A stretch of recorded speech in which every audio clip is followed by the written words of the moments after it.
Bismillahirrahmanirrahim. Assalamualaikum warahmatullahi wabarakatuh. Salam sejahtera untuk kita semua. Halo semuanya, adik-adik yang ada di seluruh Indonesia. Kembali lagi bersama saya Bu Fitri dan kali ini saya akan menjelaskan pembahasan TO Fisika CG. Jadi buat kalian yang kemarin tuh bingung ya, aduh kok susah banget soalnya. Nah, mari kita belajar bareng di sini, oke? Jangan lupa berdoa dulu sebelum kalian mulai mengerjakan dan kalian mencatat supaya nanti UTBK-nya juga dimudahkan. Mudah-mudahan apa yang dibahas sama saya di sini, siapa tahu keajaibannya tuh ada keluar muncul di UTBK. Oke, siap ya? Oke, sekarang saya akan jadinya ya, saya terlalu grogi di sini. Langsung aja kita bahas dari soal nomor satu. Jadi di soal nomor satu ada grafik X, T, X itu jarak terhadap waktu atau posisi terhadap waktu. Kita suruh mencari manakah pernyataan yang benar dari grafik tersebut, gitu ya. Nah, manakah ya jawaban yang benar? Oke, jadi pertama-tama kita cek dulu dari setiap option. Oke, jadi anak bergerak dengan percepatan min 2 meter per second kuadrat pada selang 11 sampai 16. Nah, masalahnya kita harus tahu dulu ya. Untuk grafik XT ada beberapa kasus kan. Kalau misalnya dia itu GLB, maka gimana? Grafiknya linear gitu ya. Maka ini namanya GLB. Tapi kalau misalnya grafiknya ada XT dipercepat, maka kalau dipercepat jarak yang dia tempuh itu semakin banyak, maka dia semakin vertikal. Nah, tapi kalau misalnya ini dipercepat ya, dipercepat. Nah, tapi kalau misalnya dia diperlambat, maka semakin horizontal. Gitu. Ini diperlambat. GLBB berarti ya kalau dipercepat atau diperlambat. Kalau misalnya dia gerakannya maju, kayak gini, gitu ya. Nah, berarti grafik yang ada di soal nomor satu semuanya grafiknya lurus. Artinya tidak ada gerakan yang dipercepat atau diperlambat. Kalau saya namain berarti ini namanya adalah GLB. Nomor satu, nomor 2, nomor 3, nomor 4, dan nomor 5. Nah, berarti kita bisa lihat nomor satu itu dia GLB, maju gerakannya. Kenapa maju? Karena awal mula posisinya 0, maju ke 5. Di 2, itu dia selama 2 second tuh diam, nggak berubah posisinya, berarti dia. Di garis ketiga, dia maju lagi kan? GLB, tapi GLB maju. Lalu di garis keempat, dia diam lagi. Di garis kelima, dia GLB lagi, tapi gerakannya mundur. Nah, jadi kalau mundur itu dia artinya ke sini ya, ke belakang. Kalau grafiknya X terhadap T. Artinya option A, ketika diminta itu percepatannya sekian, tentu tidak ada percepatan. Karena di sini tidak ada GLBB ya. Jadi option A salah. Harusnya percepatannya adalah 0 karena gerakannya semua GLB. Apalagi 11 sampai 16 masuknya GLB mundur yang artinya A-nya 0. Lalu option B. Di option B, kecepatan pada saat 7 second itu adalah 3 meter per second kuadrat. Pertama, satuannya saja salah. Otomatis kita tidak pilih. Tapi Bu, gimana kalau kita suruh nyari gitu kan ya? Nah, cara nyarinya pada saat 7 detik itu adalah garis yang ketiga. Itu garis yang ketiga. Maka kita bisa mencari kecepatannya dengan menggunakan ini ya, gradien. Delta X per delta T. Nah, kita bisa lihat delta X-nya berapa nih dari sini ke sini? 20 kurang 5. Dibagi delta T-nya dari sini ke sini. 9 kurang 4. Nah, berarti 15 dibagi berapa? 5 itu adalah 3. Nah, mungkin kalian kalau yang dapat, oh ada jawabannya B, tapi salah satuannya gitu ya. Nah, lalu kita ke option C, kecepatan saat 10 detik. Nah, kita bisa lihat saat 10 detik itu dia diam, berarti gak punya kecepatan. Lalu option D, dari 4 sampai 9, anak bergerak dengan kecepatan 3 meter per second. Betul ya? Karena di sini option B dan D Nah, itu kita bisa lihat 4 sampai 9 itu dia garis yang ketiga. Jadi garis sama dia berada di interval garis yang ketiga, mau saat 4, 5, 6, 7, 8, 9, kecepatannya ya tetap 3. Berarti jawabannya adalah D. Bagaimana dengan option E? Disuruh mencari kecepatan rata-rata. Nah, kecepatan rata-rata ya berarti kan delta X per delta T.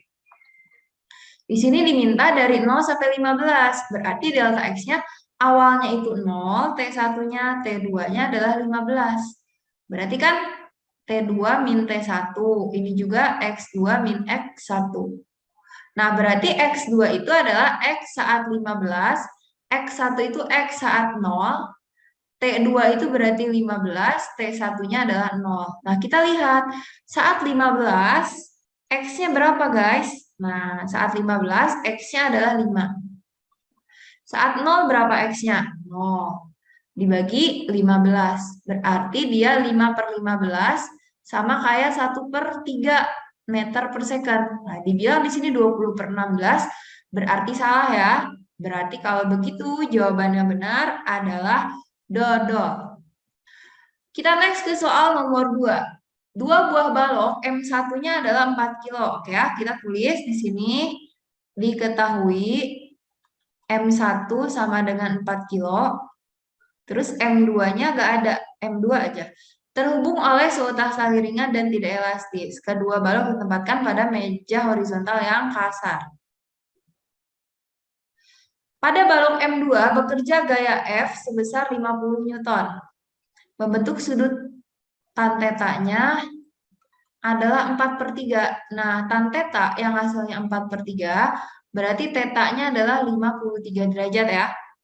Jika koefisien gesek kinetik mu K adalah 1 per 4, kemudian tegangan tali adalah 16 Newton, maka berapakah M2-nya? Oke ya.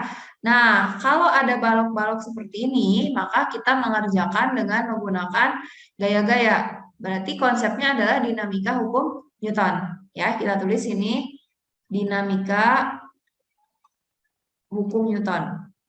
Langkah pertama yang harus kamu lakukan adalah menggambarkan gaya, gitu ya. Emang gaya itu ada gaya apa saja? Pertama ada gaya F, ada gaya W, ada normal, ada tali, dan ada F gesek. Kita lihat ada berapa benda sih di sini? Ada 2 benda ya. Oke, benda yang pertama, dikasih gaya F gak? Tidak ada, maka skip. Punya W, selalu punya W. Kita tulis W1. Terus selama ada bidang, maka dia punya normal ya. Karena M1 nyentuh bidang, berarti ada gaya normal. Terus ada tali gak? Tentu ada. Nah, kan talinya ada di sebelah kiri di sebelah kiri M1, di sebelah kanan kan? Maka panahnya juga ke kanan. Terus kalau dia didorong ke sana, berarti kan gerakannya ke kanan. Berarti F geseknya ke kirinya. Oke, ini F ges 1. Oke, di sini karena mu-nya adalah mu K, berarti F-nya juga FK. Saya tuliskan FK1. Oke, beres, kita gambarkan ke M2. Punya F nggak? Punya. Tapi membentuk sudut, harus kita proyeksikan. Ya, kalau kita proyeksikan, berarti ada yang F ke sini sama F yang ke sini. Nah, F yang ada cos-nya, yang ada tetanya adalah cos, berarti F cos theta, berarti yang ini adalah F sin theta. Setelah itu gimana? Ada W nggak? Ada, selalu punya W. Karena ada bidang, punya gaya normal. Punya tali nggak? Ya, M2 ke tali ya, ada T. Terus punya F gesek? Tentu punya. Nah, geseknya ke kiri. Kita tulis FK2. Terus abis itu gimana? Gerakan benda kan ke sumbu X ya. A-nya sumbu X. Berarti gerakannya itu ke sumbu X. Nah, karena di sini mu K, pasti kamu harus nyari dulu berapa F kinetis gitu. Nah, langkah pertama kalau dia kasar, kita harus cari dulu FK1 dan FK2. Nah, karena F kinetis adalah koefisien gesek kinetis dikali dengan gaya normal, berarti kalau begitu kita harus nyari dulu gaya normal ya. Oke, kita lihat benda M1 berarti sigma FY-nya sama dengan 0. Oke, tapi sigma fx-nya MA gitu. Nah, karena dia gerakan ke sumbu X, maka sigma FV-nya 0. Anggap yang ke atas positif, yang ke bawah negatif. Karena N1 ke atas, M1 positif, terus W1 negatif. Berarti N1 sama dengan W1. Berarti kalau gitu N1-nya adalah 40 ya, 4 kali 10. Sehingga kita bisa tahu FK1 adalah apa? FK1 itu apa FK1? Mu K dikali N1. Mu K-nya seperempat, N1-nya adalah 40. Jadi 10 Newton ya. Oke, nah kita berarti kan tinjau satu-satu tuh. Benda satu. Nah, udah gitu, karena sigma F-nya 0, berarti sigma Fx-nya adalah M1 dikali A. Nah, kita fokus ke benda satu saja. Benda satu itu dia punya, nah, gaya-gayanya ini kan di benda satu. Nah, yang searah dengan arah gerak positif, yang berlawanan dengan arah gerak negatif. Arah gerak ke kanan, T ke kanan, berarti T-nya positif. Arah gerak ke kanan, FK ke kiri, berarti min FK1 sama dengan M1 dikali A. Nah, T-nya ada 16, FK1-nya 10, M1-nya 4. Ini 6 sama dengan 4A, berarti 4A sama dengan 6, berarti A-nya adalah 6 per 4, atau 1,5, 3 per 2 ya. Oke, beres. Kita tinjau M2 sekarang. Kita tinjau M2. Sama ya, sigma Fy sama dengan 0. Berarti kalau begitu, yang ke atas itu adalah N2. Yang ke bawah itu berarti min F sin theta. Terus min W2 sama dengan 0. Berarti N2 itu adalah W2 ditambah F sin theta. W2-nya justru kita cari ya. M2 dikali 10. F-nya adalah berapa? 50. Sin 53 adalah 4 per 5. Berarti dia 10 M2 ditambah ini 40 ya. Oke. Baru kita cari pakai sigma Fx. Oke, terus udah gitu sigma Fx-nya sama dengan M2 dikali A. Sigma Fx, kita fokus lah. Berarti ada gaya apa saja? Nah, gayanya berarti yang ini ya. Nah, ini gaya-gaya yang ada di benda 2. Yang ke kanan itu ada F cos. Yang ke kiri ada min T. Sama ada min FK2. Sama dengan M2 kali A-nya 3 per 2. Oke, terus udah gitu gimana? F cos theta tinggal dimasukkan saja. F-nya adalah 50. Cos 53 adalah 3 per 5. T-nya 16. Oh iya, belum kita cari FK2-nya. Berarti kalau begitu FK2 adalah K dikali N2. Berarti seperempat dikali N2-nya itu ya, 10 M2 tambah 40. Oke, 10 bagi 4 berapa? 2,5 M2 ditambah 10. Oke, kita tulis di sini berarti berapa tuh? 2,5 M2 dikurang 10 ya. Karena kan dia minus dalam kurung. Ini berapa? 3 per 2, 1,5 M2. Oke, ini kita bagi dulu. Ini dibagi ini adalah 10. 10 kali 3 adalah 60. Berapa? 30 ya. Berarti 30 kurang 16 kurang 10 sama dengan 1,5 M2 pindah tambah 2,5 M2. Berarti berapa nih? 30 kurang 10 aja udah 20. 20 kurang 16 adalah 4. Berarti kalau begitu ini tambah ini 4 M2. Nah, sehingga dapat M2-nya adalah 1 kilogram. Berarti kalau begitu jawabannya adalah E. Lanjutkan kita ke soal nomor 3. Balok A meluncur sepanjang bidang miring yang licin. Oke, berarti kalau meluncur tidak ada keterangan apa-apa, kita anggap VA-nya 0. Setinggi 2 meter, H-nya 2 meter, lalu menumbuk balok B di dasar bidang miring. Oke, berarti mula-mula VB-nya adalah 0 ya. VB sama dengan 0. Jika balok A memiliki massa yang sama dengan B, berarti MA sama dengan MB. Kita katakan M. Dan tumbukan yang terjadi tidak lentik sama sekali. Berarti kan di sini kasusnya itu, kasusnya 1, 2, 3, terus nanti dia di sini ya barengan. Sampai dia berhenti. 4. Jadi 1 ke 2 itu dia turun, 2 ke 3 dia numpuk, 3 ke 4 dia ngegeser. Nah, berarti kalau begitu, kalau kita urutkan 1 ke 2 turun gitu ya, 2 ke 3 terjadi tumbukan. Nah, saat terjadi tumbukan, tumbukannya itu tidak lenting sama sekali. Kalau tidak lenting sama sekali, berarti kecepatan A sama B setelah tumbukan itu sama. Oke? Nah, maka kedua balok akan meluncur di bidang kasar sejauh D berapa? Nah, berapa D-nya di sini? Gitu.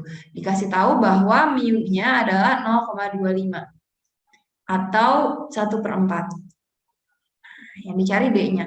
Bagaimana cara kita mengerjakan kasus seperti ini? Caranya adalah kita mulai urutkan dari kejadian urutannya. Maksudnya dia kan gerakannya dari 1 ke 2 dulu kan, benda A. Nah, karena di sini bidangnya licin, ada kecepatan, ada ketinggian. Kalau licin maka pakai hukum kekekalan energi mekanik. Berarti EK1 ditambah EP1 sama dengan EK2 ditambah EP2. Oke, di titik 1, VA-nya berhenti. Berarti gak punya energi kinetik ya. Terus udah gitu, tapi dia punya ketinggian. Maka kita tulis MGH. Lalu di bawah, punya energi kinetik. Maka setengah M VA kuadrat. Tapi tidak punya energi potensial. Kita coret ya. 2-nya ke sini, 2 kali 10 kali H-nya 2 sama dengan VA kuadrat. Oke, dapat bahwa VA-nya, ini kali ini kan 40. Berarti akar 40. Berarti VA-nya adalah 2 akar 10. Oke, kita dapat VA-nya. Kok salah? Meter per second. Nah, kemudian terjadilah peristiwa tumbukan dari 2 ke 3. Ketika ada peristiwa tumbukan, selalu berlaku hukum kekekalan momentum. Di sini ada dua benda kan, MAVA tambah MBVB sama dengan MAVA aksen ditambah MBVB aksen. Oke, MA-nya kan M, VA-nya berapa? 2 akar 10. MB-nya M, VB-nya mula-mula dia 0. MA-nya kan M, VA aksennya V aksen ya, karena sama. MB-nya M, VB aksennya adalah V aksen. Karena di sini semua ada M, maka M-nya coret. Ini juga coret karena 0. Berarti kalau begitu 2 akar 10 sama dengan apa? 2 V aksen. Sehingga dapat V aksen mereka setelah tumbukan adalah akar 10. Oke. Baru setelah itu kita tinjau dari mana? Dari 3 ke 4. Dia ngegeser di kasar. Maka kalau dia ngegeser di bidang kasar, tinjauan kita bisa 2. Bisa WF gas sama dengan delta EM, atau boleh juga W total sama dengan delta EK. Mau pakai yang manapun itu sama. Misal di kasus ini saya pakai W total sama dengan delta EK ya. Nah, W total itu kan berarti sigma F dikali delta S sama dengan EK akhirnya kan EK 4 dikurang EK 3. Oke. Sigma F yang bekerja pada benda A dan B, jadi kan nanti mereka nyatu tuh benda A sama B. Dia cuman ada F gas aja. Gitu. Punya W sama N, tapi kan di sebuah X cuman punya F gas. Berarti min F gas dikali delta S sama dengan di titik sini kan berarti kalau dia meluncur sampai sejauh berapa, artinya di 4 itu dia gak punya energi kinetik ya. Sini min setengah, M-nya ini udah M gabungan. MA tambah MB dikali V di titik 3 itu berarti adalah V aksen ya, setelah dia menumbuk. Oke, kita lanjutkan ke sini. F gesek itu ingat, cara nyarinya adalah apa? Mu K dikali M dikali delta S-nya berarti adalah D yang dicari. Minus setengah MA tambah MB dikali V aksen kuadrat. Mu K-nya, ini min-nya kita coret aja. mu K-nya adalah 1/4. Nah, gaya normalnya itu berarti sama kayak gaya berat, gitu ya. Jadi N-nya itu adalah apa? W1 tambah W2 dikali D sama dengan setengah MA tambah MB dikali V aksen kuadrat. Nah, ini kan boleh saya tulis 1/4. Di sini berarti M1 MA dikali G-nya 10. Sini MB dikali 10 sama dengan setengah MA sama MB ya kita ambil ya tulislah MA tambah MB. V aksen kuadrat berarti 10 ya. Nah, ini kan boleh saya bikin ini 4 sama 2 jadi 2. Jadi kalau gitu ya 1/2. Nah, 10-nya saya keluarin ya. MA tambah MB dikali D sama dengan MA tambah MB dikali 10. Nah, coret aja. Siapa yang dicoret? 10 MA MB. Berarti kalau begitu D-nya adalah 2 ya. Berarti D-nya adalah 2 meter.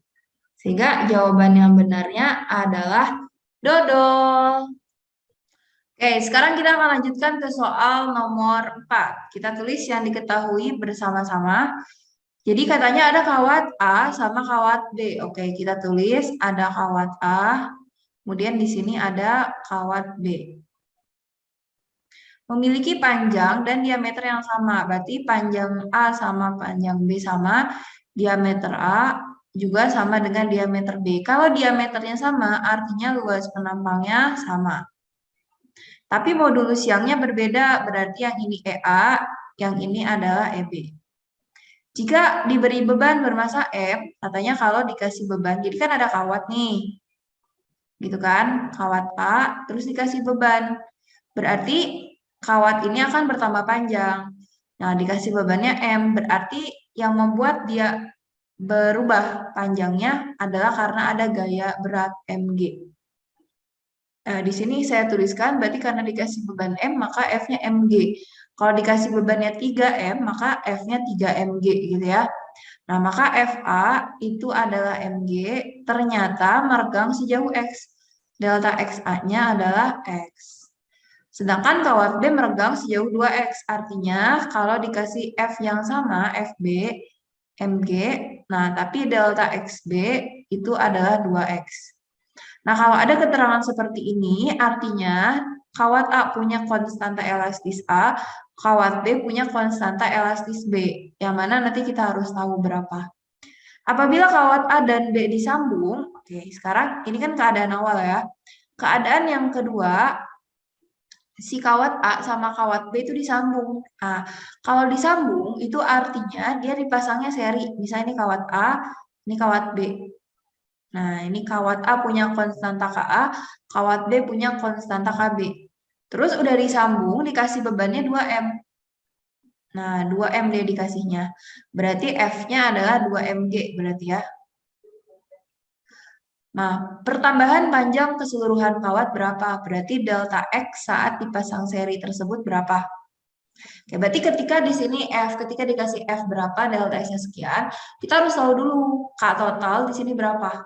Sedangkan kita harus memainkan berarti KA sama KB ini apa hubungannya? Berapa perbandingan KA dan KB? Dihubungkan dengan yang diketahui di sebelah kiri ini. Oke ya. Langkah pertama, berarti kan karena mau kita cari delta X-nya berapa, kita harus tahu dulu KA sama KB berapa. Caranya adalah dengan informasi yang pertama ini. Di sini ada keterangan bahwa F itu kalau dikasih gaya mg, meregangnya delta X. Nah, ini menunjukkan K. Kita bisa gunakan konsep hukum Hooke. Berarti F sama dengan K dikali delta X. Kita bandingkan. Ini F, K, delta X. Berarti ini adalah yang A, yang ini adalah yang B. Nah, kita lihat bahwa FA dan FB itu sama, maka bisa kita coret saja ya.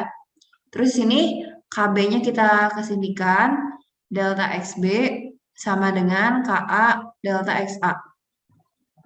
Nah, KB-nya kita kan mau cari perbandingannya berapa. Delta XB-nya di sini adalah 2X.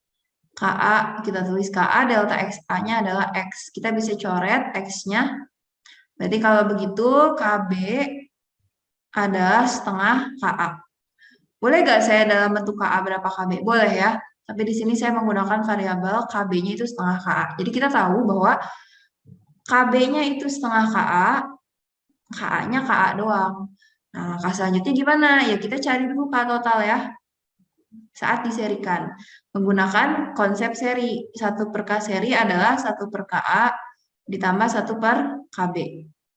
Jadi 1 per K seri adalah 1 per KA ditambah 1 dibagi setengah KA. Nah, terus 1 per K seri adalah 1 per KA ditambah 1 dibagi setengah adalah 2 per KA. Jadi kalau begitu 1 per K seri adalah 1 tambah 2. Ini karena penyebutnya sama-sama KA, kita bisa menjumlahkan langsung ya. 3 per KA. Nah, sehingga kita dapat bahwa K serinya itu adalah KA per 3. Bentar. KA per 3. Nah, kita dapat. Tinggal kita sekarang menghubungkan dengan apa? Dengan modulus elastisitas. Kita udah tahu kan, ternyata ini setelah diserikan itu adalah KA per 3. Nah, kita harus hubungkan dengan modulus yang di sini karena modulus yangnya itu berbeda.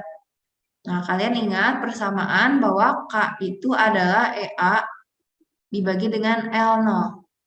Kalau kita lihat, karena luas sama panjangnya sama, berarti kita bisa simpulkan konstanta elastis itu bakal sebanding dengan modulus yang.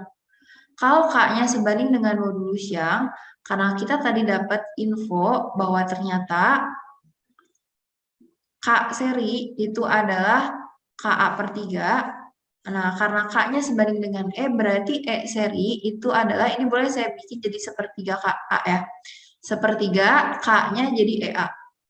Nah, kita ingat persamaan modulus yang itu kan E sama dengan Rho dibagi dengan A del. Delta L sama delta X itu sama saja ya. Ntar, ini saya kotakin dulu. Nah, berarti kalau begitu, E seri kita tulis F seri kali L0 dibagi A dikali delta L-nya saya tulis delta X seri. Jadi 1 per 3, ini juga sama ya, FA, LA dibagi A dikali delta X, A. Karena L-nya itu sama, kita bisa coret saja, A juga bisa kita coret. Nah, F yang di seri itu ternyata adalah 2M, kita tulis 2Mg dibagi delta X seri sama dengan 1 per 3, FA-nya adalah Mg ya. Jadi kawat A dikasih beban Mg. Dibagi dengan delta XA-nya adalah X. Kita bisa coret Mg dan Mg, kemudian kita kali silang. Berarti delta X serinya adalah 6X. Berarti kalau begitu jawabannya adalah E.